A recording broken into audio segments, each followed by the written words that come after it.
Good afternoon, Fin fans, and welcome back to another episode of AT Fins News. While NFL free agency is set to begin tomorrow afternoon, let's look at some of the players the Dolphins have already agreed to sign. So without further ado, let's just get right into it, shall we? So I'm sure all of you have heard now. I think the biggest signing for us yesterday, what we agreed upon, was actually re-signing Emmanuel Ogbah. I mean, the Dolphins got him for a 4-year deal, $65 million. I believe 32 million guaranteed. And I know a lot of fans are saying, I don't know. I think we paid him a little too much. I could care less about the price. Tell you the truth, I just really feel Emmanuel Ogbah. I know I've said it in my previous streams that he's going to be instrumental in the growth and development of Jalen Phillips. And I really felt without Emmanuel Ogbah there with his presence on the field and just teaching him how to be a defensive end and how to get off and hand fight and their spin moves, I thought Emmanuel Ogbah was the perfect guy to mentor Jalen Phillips, and Jalen Phillips could learn a lot from him. And my biggest worry was we're going to let him go in free agency, and we're going to have to bring someone in, maybe not as good as Ogbah in our system. Maybe that doesn't fit the system as well, and doesn't really click with Jalen Phillips. So I'm so happy that we got Emmanuel Ogbah back. That was a huge signing for the Dolphins. And it shows good faith between the players and the organization. Whereas if you play well for this organization, if you ball out like Emmanuel Ogbah has ever since he got here, they will reward you with a contract. And so, I mean, it's just an A-plus all around for me as far as being able to retain a great player, our best defensive end, our best pass rusher, our true pass rusher, and we let our rising star defensive end learn from him, and it's only going to make our defense better. And I think that was one of Mike McDaniel's philosophy, is that he kind of wanted to keep the defense intact. He's seen how well it did last year and the year prior, so he didn't want to ruffle any feathers. So he obviously he wanted to keep Ogbah because he was one of our big pieces on the defensive side of the ball. So that's what the Dolphins did.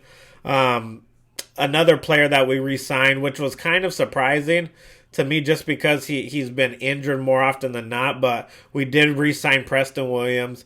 We signed him for a 1-year, about $2 million contract. I doubt any of it's going to be guaranteed. I think it's going to be like a wait-and-see game for Preston Williams. If he stays healthy, makes the roster, then sure, we'll keep him. But if he proves that he's injury-prone again and he can't even play, or if he's missing training camp, they'll probably just release him. But they just want to see what they have in him, just because, you know, you can never have too many good receivers, right? And Preston Williams, when he is healthy, he can make plays all around the field. He can make every catch. He has a great catch radius. He was developing some chemistry with Tua before he got hurt and derailed this whole season. So they just want to. They just really want to see what they have in the guy. But I was surprised. I thought they were just going to let him walk just because of he's never on the field, right? And another player they re-signed, which I like this re-signing, is Duke Riley. We re-signed him for a 1-year, $3 million deal. Even though he's kind of like a backup on the defensive side of the ball, he definitely played whenever our linebackers were hurt. He made some plays, but he's really great in special teams. He's one of the staples on our special teams. So, I mean, again, Mike McDaniel, he's just wanting to keep the defense on the side of the ball and the special teams intact because, I mean, some of the defensive players that are backups, they play really well on the special team, so he wanted to keep that core together, and maybe Duke Riley gets some more play. We're always looking for good linebacker play, right? I mean, so maybe he can shine in training camp and take that next leap forward, but at least we know he's a staple on our special teams, and we're going to be able to count on him on that front. And then we also did sign a Landon Roberts, which was another surprising move, just because I thought he's a great run stopper. Don't get me wrong. I love him for run stopping. He can shoot the gap, but he also can shoot the wrong gap at times, we've seen last year, and make a big run. It became a huge run play because he didn't fill the right lane. So it's kind of like a give or take with him. But the thing that I thought, the reason why I thought we weren't going to re-sign him was more because he's really non-existent in pass coverage. They have to take him off the field because he's a liability in that front. And I thought with the linebackers out there in free agency right now, hints like they just released Miles Jack from Jacksonville. I mean, he's a great linebacker. We still got Bobby Wagner on the market, which I'm hoping that the Dolphins can go out and get him. That would just solidify our defense, I feel, with one of those kind of linebackers. But we kept Landon Roberts, and if we do still go out and get a good line or like a superstar linebacker in free agency, he's always can be there for like depth, and there's always injuries on the football field, so we got to take that into account. But other than that, Landon Roberts, I mean, he's a solid linebacker. I wish he'd just get better at shooting the right gaps when it's to be called, so they don't give up a 25-yard run because there's no linebacker filling that hole. But we've also seen him make big plays in the run game where he'll shoot the gap and kind of cheat, and they get a 3-4 yard loss or even fumble the ball. So I mean, overall, that was a good re-signing. I like that we re-signed some core guys as far as Duke Riley for like the special teams. I love that we got Emmanuel Ogbah. Preston Williams is obviously a wait and see because, I mean, we've probably seen him, healthy about 6 times in 2 years. So, yeah, or 3 years maybe. So, yeah, he needs to get healthy. And if he can get healthy and get that same chemistry with Tua, I mean, the sky's the limit. But yeah, I mean, I'm not going to hold my breath on it because we're going to have to actually wait and see with our own eyes that he's going to be healthy for even half of season, let alone the whole season. And then also yesterday, guys, so I went over the re-signings the Dolphins had, but we also signed some new players coming to Miami in the upcoming season. And probably the biggest signing that we had was Cedric Wilson Jr. I know people in our organization, our fan base, are saying, well, he was the 4th best receiver for the Dallas Cowboys. But, man, the Dallas Cowboys, they have a stacked receiving core. You got CeeDee Lamb out there balling. You got Amari Cooper. You got Michael Gallup, which I kind of was hoping we could get Michael Gallup, but Dallas Cowboys locked him up because he's solid. He's young. But, hey, Cedric Wilson, he finally got a chance to shine last year with I believe Michael Gallup was hurt for about 4 or 5 games, and Amari Cooper was hurt as well. So he had time to shine this year, or last year, and he balled out, man. I think he had like 45 catches, 600 and something yards, and 8 touchdowns. But the thing that I really like about Cedric Wilson that a lot of people overlook is his separation ability, like on his routes to separate from the defenders, is high level in the NFL. He's great at that, which is going to give Tua a better throwing window to throw to him. And another thing, Mike McDaniel, if you look at the San Francisco 49ers, how their offense is built, it's a lot of yak, yards after catch, and he does that at a high level as well. So you can see what Mike McDaniel's trying to target in free agency as far as the wide receiver position. He loves guys that can get separation on their routes and yak. I mean, that's like a main stable in his type of offense. So we got a good guy in Cedric Wilson, even though he's only performed well 1 year really because he's been in the league 3. But that was the year he had the opportunities, right, guys? The other years he was down on the depth chart. But when he got the opportunity to play for the Cowboys, he was really excellent. He's great at catching the ball. He's great at separation, and he's great at yak. That's all we can ask for in this offense, especially the type of offense we're going to be playing. So, I mean, I think that's a great signing. It's a guy that I think Mike McDaniel looked at he can be great in this system. So, and they didn't get – it's not like they went out of the bank like the Jaguars did with Christian Kirk and gave him all that money. I mean, we gave him a 3-year deal, and it's worth like $23 million. And it's 12.75 guaranteed. So it's not like we overspent for this receiver. I mean, I think honestly this signing could be like a sneaky good signing where we look back and we're like, dang, we got a steal with Cedric Wilson only paying him $22.8 million when there's receivers out here making $30 million, $25, $27 million in 1 year. So I think as long as he can come, put the work in, learn the offense, I think he can excel in this West Coast offense for sure. Another player that we also signed sorry guys, another player we also signed which I did like was Chase Edmonds. He's a running back. He used to play for the Arizona Cardinals. He doesn't have a lot of wear and tear on his tires.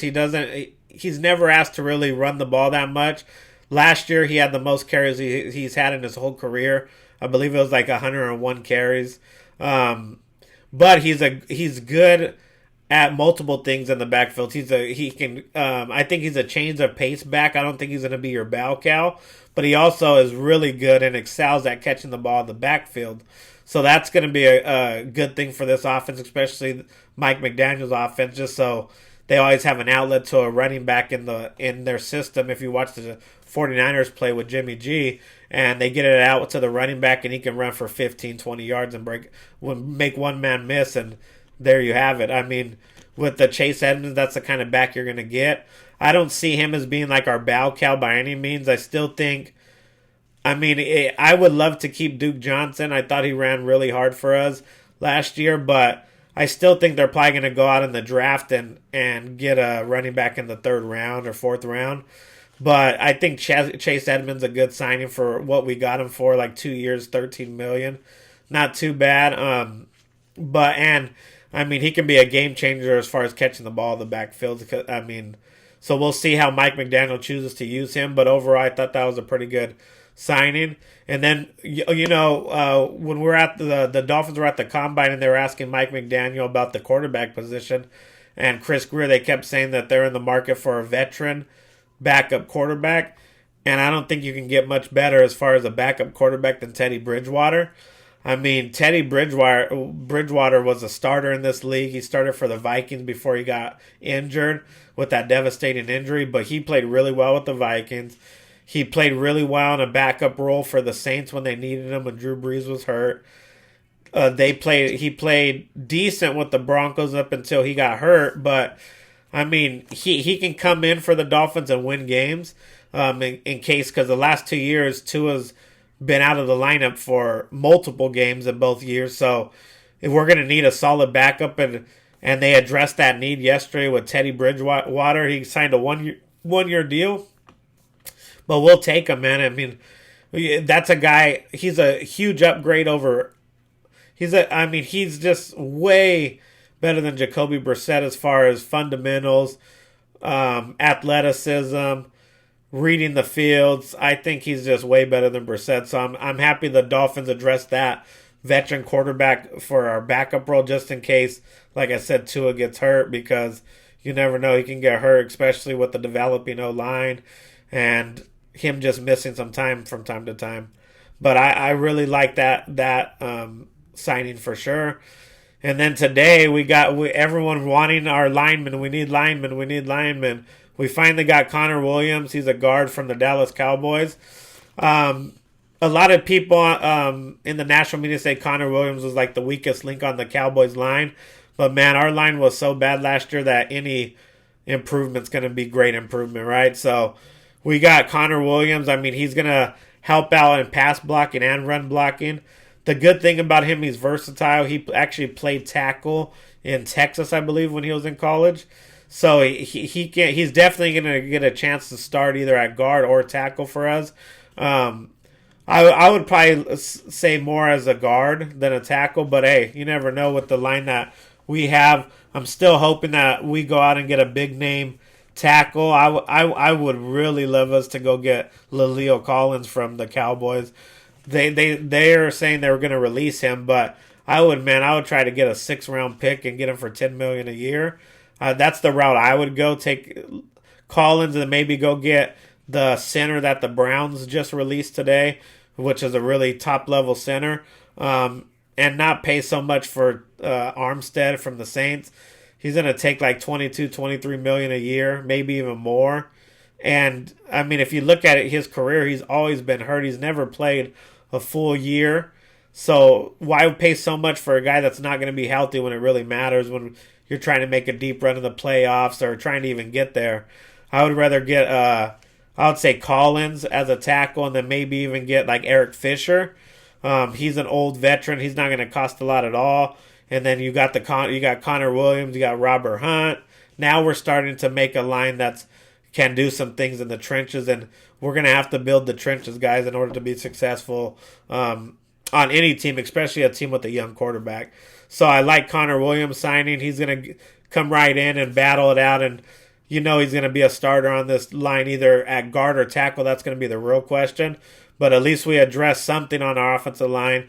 But keep looking out for more things coming, because I'm pretty positive we're going to definitely get a top-level tackle, maybe even a center now that the Browns. I'm hoping that we can get him, the center from the Browns, because he was top-notch last year. But other than that, guys, I am going to be back as soon as there are any breaking news. I'll be back, guys. Since it's free agency, you're going to be seeing a lot more videos. Whenever we're signing new guys, I'll make a video the next day. But the start of free agency is tomorrow afternoon, I believe at 12 or 1. So be on the lookout for that. Look out for any other news that we have. But other than that, guys, please hit the like button. If you guys are new to the channel, please hit that subscribe channel so we can help build this channel organically. But other than that, guys, I love and appreciate each and every one of y'all. And fins up. I'm out. Peace.